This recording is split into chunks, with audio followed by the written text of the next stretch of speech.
मेरे प्रिय दोस्तों और भक्तों, आज मैं आपके समक्ष सत्य एवं प्रेरक घटनाओं के अंतर्गत कैलाश मानसरोवर में सिद्ध योगी महात्माओं के दर्शन का वृतांत आपके समक्ष रख रहा हूँ। इस वृतांत की उपलब्धि गीता प्रेस गोरखपुर के सौजन्य से हुई है और दोस्तों, भक्त राम शरण दास पिलखवा वाले, जिनके बारे में मैं अभी आपको बताता हूँ दोस्तों, कि हमारे जिन कैलाश मानसरोवर आदि पावन तीर्थों को चीन हड़प चुका है, वहाँ आज भी कैसे कैसे महान सिद्ध त्रिकालदर्शी योगी महात्मा रहते हैं, इसके संबंध में कुछ आँखों देखी आश्चर्यजनक सच्ची बातें आपको सुना रहा हूँ। कुछ समय पूर्व भारत के प्रसिद्ध आर्य सन्यासी महात्मा श्री अनंत स्वामी जी महाराज, जो कि गृहस्थ रूप में महाशय खुशहाल चंद और संपादक थे, मिलाप के पिलखवा पधारे थे। उन्होंने अपनी कैलाश मानसरोवर यात्रा के संबंध में बड़े ही महत्वपूर्ण तथ्य बताए। उन्हीं में से कुछ प्रसंग आपके सम्मुख रखता हूँ। दोस्तों, एक प्रसंग है अद्भुत आनंद का। उसमें ये लिखते हैं कि मैं कैलाश मानसरोवर की यात्रा करके आया हूँ। कैलाश मानसरोवर जाना एक प्रकार से मृत्यु के साथ खिलवाड़ करने के समान है। वहाँ ऐसी बर्फ़ पड़ती है कि शरीर ठंड से जमा हुआ प्रतीत होने लगता है। मैं जब मानसरोवर और गौरी कुंड पहुंचा, तब मेरे साथियों ने वहां स्नान नहीं किया। बहुत अधिक शीत होने के कारण उनकी हिम्मत नहीं बन पाई, पर मैं नहीं माना। मुझसे सबने कहा कि स्वामी जी महाराज, ठंड बहुत है, बर्फ़ पड़ रही है, आप भी स्नान मत करिए, कहीं ठंड में स्नान करने से निमोनिया हो जाएगा तो आपकी मृत्यु हो जाएगी। इस पर मैंने कहा कि जब मेरी पार्वती माता ने, मेरी गौरी माता ने इसमें स्नान किया है, तो भला मैं इसमें स्नान क्यों नहीं करूँगा। मैं यहाँ मरूँगा तो पवित्र स्थान पर ही मरूँगा, इससे बढ़कर मेरा क्या सौभाग्य हो सकता है। मैंने अपने हाथों से बर्फ़ को हटाकर जब अपने कमंडल से बर्फ़ तोड़कर जल भरकर अपने एक हाथ पर डाला, तो ऐसा लगा कि मानो हाथ ही नहीं रहा। जब दूसरी ओर जल डालकर स्नान किया तो वहाँ भी ऐसा ही प्रतीत होने लगा। जब अपने सिर पर डाला तो सारा शरीर ही जैसे नहीं रहा, ऐसा प्रतीत हुआ। तदनंतर मैं कंबल ओढ़कर वहाँ ध्यान करने बैठ गया। मुझे वहाँ बैठे 6-7 घंटे हो गए। ऐसा अद्भुत आनंद आया कि मुझे भान ही नहीं रहा कि मैं यहाँ कब से बैठा हूँ। मेरा मन एकदम एकाग्र शांत चित्त हो गया। जो महान सुख, जो अद्भुत आनंद मैंने आज यहाँ पाया, वैसा मैंने जीवन भर कभी नहीं पाया। तीर्थ यात्रा करने से क्या लाभ है, तीर्थ यात्रा क्यों की जाती हैं और तीर्थ स्थान का क्या प्रभाव है, इसका मुझे अपने जीवन में आज पहली बार यह अनुभव हुआ। गाइड ने आकर जब मुझे अपने हाथों से झकझोर, तब मुझे होश हुआ। मैंने गाइड से कहा कि तुमने मुझे व्यर्थ ही क्यों छेड़ा, मैं तो अद्भुत दिव्य आनंद में डूबा हुआ था।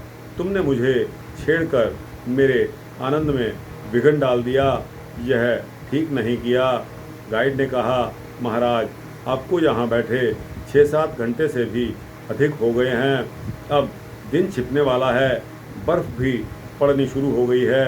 अब आप यदि और अधिक बैठे तो बर्फ़ में ही जम जाओगे और आपकी मृत्यु हो जाएगी।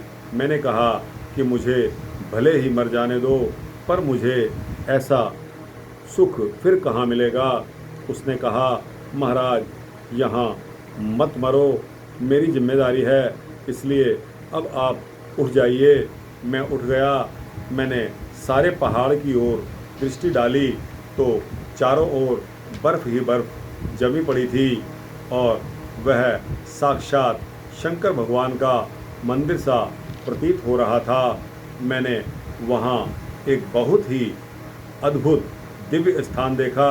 सारे पहाड़ पर बर्फ़ जमी होने पर भी बीच में वह ऐसा स्थान था जहाँ बिल्कुल ही बर्फ़ नहीं थी। कहते हैं कि यह वही दिव्य स्थान है जहाँ बैठकर श्री शिवजी ने पार्वती जी को अमर कथा सुनाई थी। मैंने अपने गाइड से कहा कि तुम मुझे वहाँ पर ले चलो जहाँ भगवान शंकर जी ने माता पार्वती जी को अमर कथा सुनाई है। उसने कहा, महाराज वहाँ कोई नहीं जाता है, उधर बहुत ज़्यादा बर्फ़ है और जाने का रास्ता भी नहीं है। वह मुझे बहुत मना करता रहा पर मैं नहीं माना। मैंने उससे कहा कि मैं तो वहाँ अवश्य ही जाऊँगा। मैं वहाँ गया पर बड़े ही कष्ट से गया। कहीं पर बर्फ़ से फिसलकर गिरा, कहीं पैर फिसला तो कहीं चोट लगी। अंत में जैसे तैसे मैं वहाँ पहुँच ही गया और मैं वहाँ दिव्य अद्भुत स्थान पर बैठकर आया जहाँ शंकर भगवान श्री पार्वती जी को कथा सुनाया करते थे।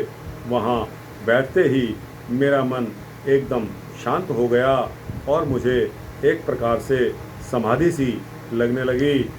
वहाँ से उतरने पर मैंने देखा कि एक मद्रासी साधु बेहोशी की हालत में एक किनारे पर मुर्दा जैसा पड़ा हुआ है।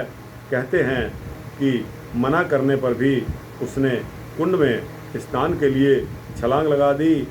इसी से वह ठंड के मारे बेहोश हो गया था और अब उसके बचने की कोई आशा नहीं थी। मैंने गाइड से कहा और उस साधु को एक झब्बू पर लदवाया।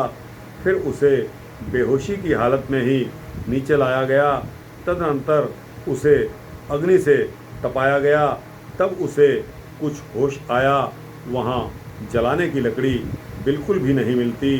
वृक्षों का भला वहाँ क्या काम, बकरियों की मैंगनी भी वहाँ पर जलाई जाती हैं।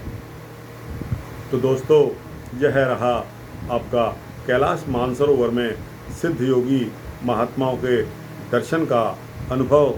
दोस्तों, इसी के साथ ही एक और वृतांत योगी प्रणवानंद महाराज जी के दर्शन का इन्होंने दिया है। योगी स्वामी श्री प्रणवानंद जी महाराज मानसरोवर में लगभग 20 वर्ष से रहते हैं। मैंने जब उनकी कुटिया में जाकर देखा तो मुझे वे पूर्व परिचित से प्रतीत हुए। याद आते ही मैंने कहा, सौम्या जी। वे भी मेरी ओर देखने लगे।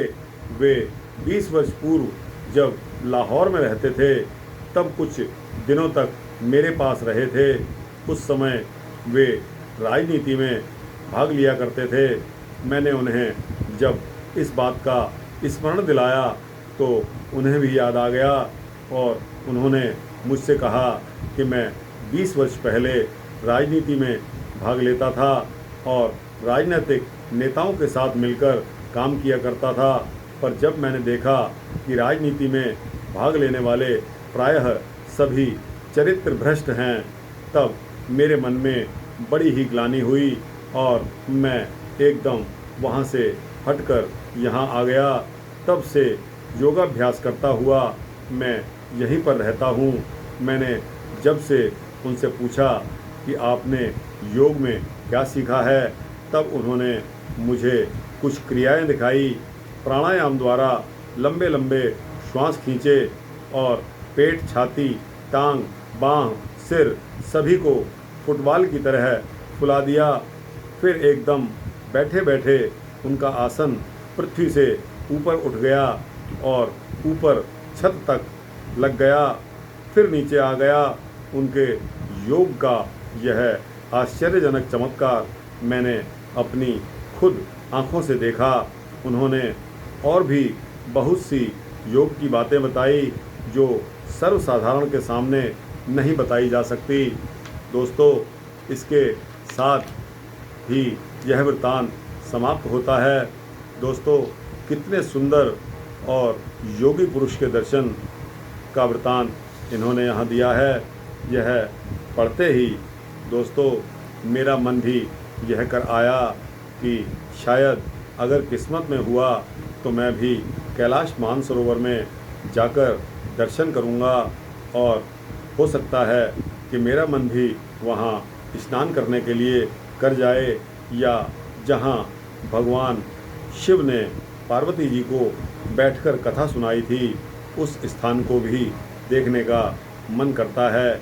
इसी प्रकार योगी और सिद्ध लोगों को के साथ मिलने और बैठकर आपस में विचार विमर्श करने का भी अवसर मिल गया तो दोस्तों यह परोपकार होगा।